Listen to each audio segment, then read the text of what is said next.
Welcome to episode 11. This is the turning point. For 10 episodes we traced the sour grapes of the vineyard, the collapse of false security, and the stripping of the outer mask. Now the text takes us into the temple, into a vision so intense it becomes a reset for Isaiah himself.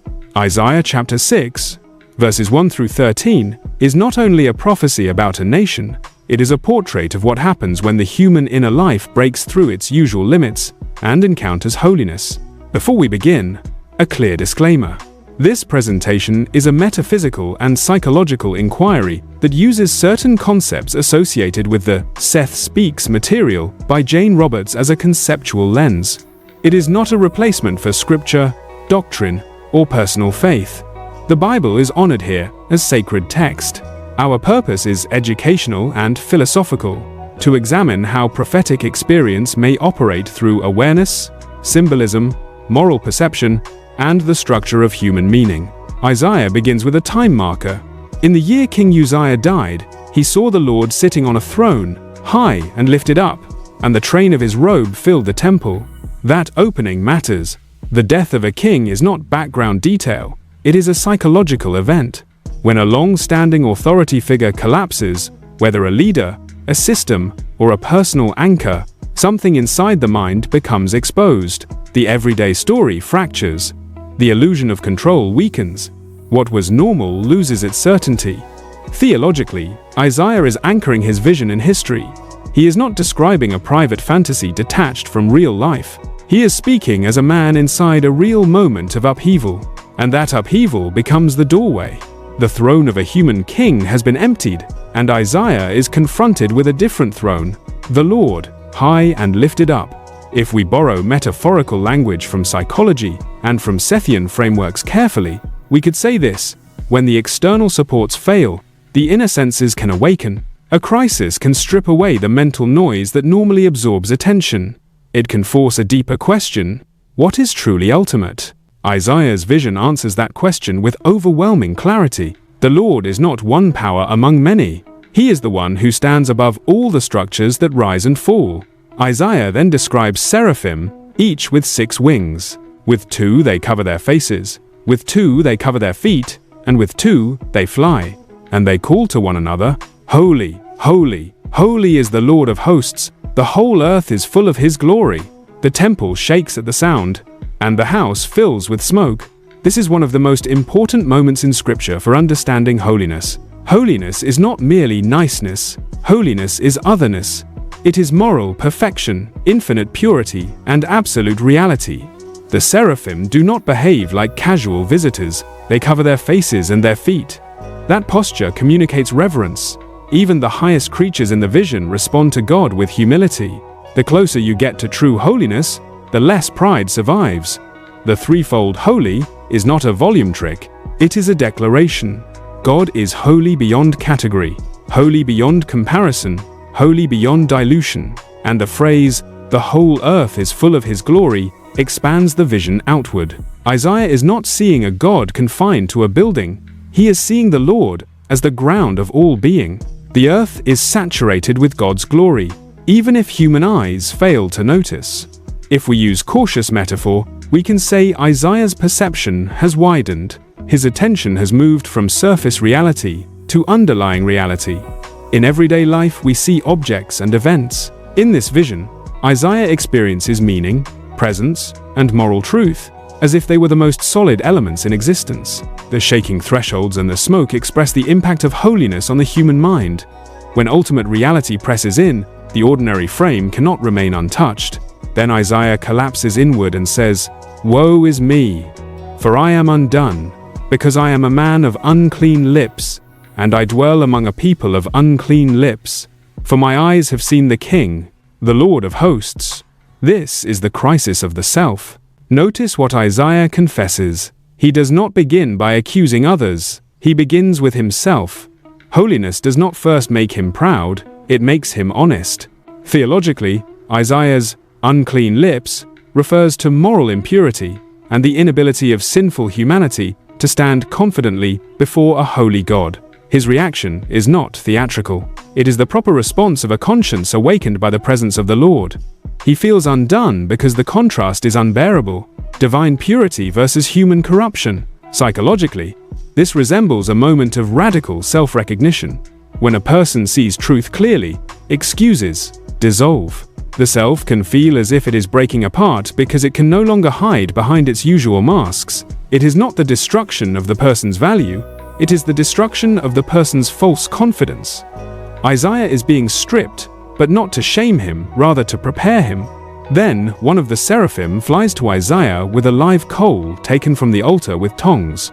The seraph touches Uzziah's mouth and declares, "Your iniquity is taken away, and your sin is purged." This moment is often misunderstood as mere symbolism. But in Scripture, symbols carry reality. The altar is a place of sacrifice, a place where atonement is pictured. The coal represents cleansing that comes from God, not from self-improvement. Theologically, this is grace. Uzziah confesses uncleanness, and God provides purification. The prophet is not saved by his terror, he is cleansed by God's initiative. The coal touches the area Uzziah named, his lips, his speech, his instrument of proclamation. The cleansing is not vague, it is targeted. Uzziah is being prepared to speak. If we borrow metaphor with care, we can describe this as retuning.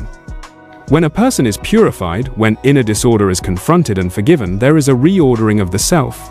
The conscience becomes clearer, the will becomes steadier, the person becomes less divided. But we must keep the center where Scripture places it. Uzziah is changed because God cleanses him. Now comes the shift. Uzziah hears the Lord asking, "Whom shall I send? And who will go for us?" And Uzziah responds, "Here am I, send me." This is the moment when worship becomes mission. Uzziah moves from collapse to consent, from woe to willingness, from fear to purpose. Theologically, this is vocation. A prophet is not merely someone with insights. A prophet is someone sent. Uzziah is not volunteering to become famous. He is surrendering to an assignment that will cost him comfort. His response is the fruit of grace. He does not offer himself to earn cleansing, he offers himself because he has been cleansed. Then comes the hardest section. God instructs Uzziah to speak to a people who will hear but not understand, see but not perceive. The heart will be dull, the ears heavy, the eyes shut, lest they turn and be healed. This has troubled readers for centuries. We must handle it carefully. Theologically, Uzziah is being commissioned into a ministry that will expose hardness. The point is not that God enjoys blindness. The point is that persistent refusal of truth produces judgment, and judgment can take the form of being confirmed in the path one has chosen. When people repeatedly reject correction, their capacity to receive it weakens. Uzziah's preaching will become a dividing line. It will offer truth, but it will also reveal who refuses truth. Psychologically, there is a sober parallel. When a person repeatedly justifies wrongdoing, the conscience can become numb. When a community normalizes injustice, it loses sensitivity to injustice. The same message that could heal a receptive heart can harden a defensive heart, not because truth is evil, but because pride resists it. Uzziah is being told not to expect quick applause. His words will function like light, they will illuminate, but those who prefer darkness will turn away. Uzziah asks, "How long, Lord?" And the answer is severe. Until cities lie waste and the land is desolate and people are removed far away. Yet even here, hope remains. Uzziah is told that though the land is cut down like a terebinth or an oak, a stump remains, and the holy seed is the stump. The story ends with a remnant again, a seed, a future hidden in what looks like ruin. Theologically, this is covenant mercy. Judgment does not erase God's purpose. The stump remains. The holy seed points to restoration beyond collapse, to life beyond pruning, to a future that God preserves. The same book that announces desolation also announces renewal. The branch will grow again because God's promise is not extinguished. So, what have we decoded in Uzziah's throne room vision? First, crisis can become a doorway. The death of the external king exposes what we were tempted to treat as ultimate, and it can turn our attention toward the true throne. Second, holiness reveals reality.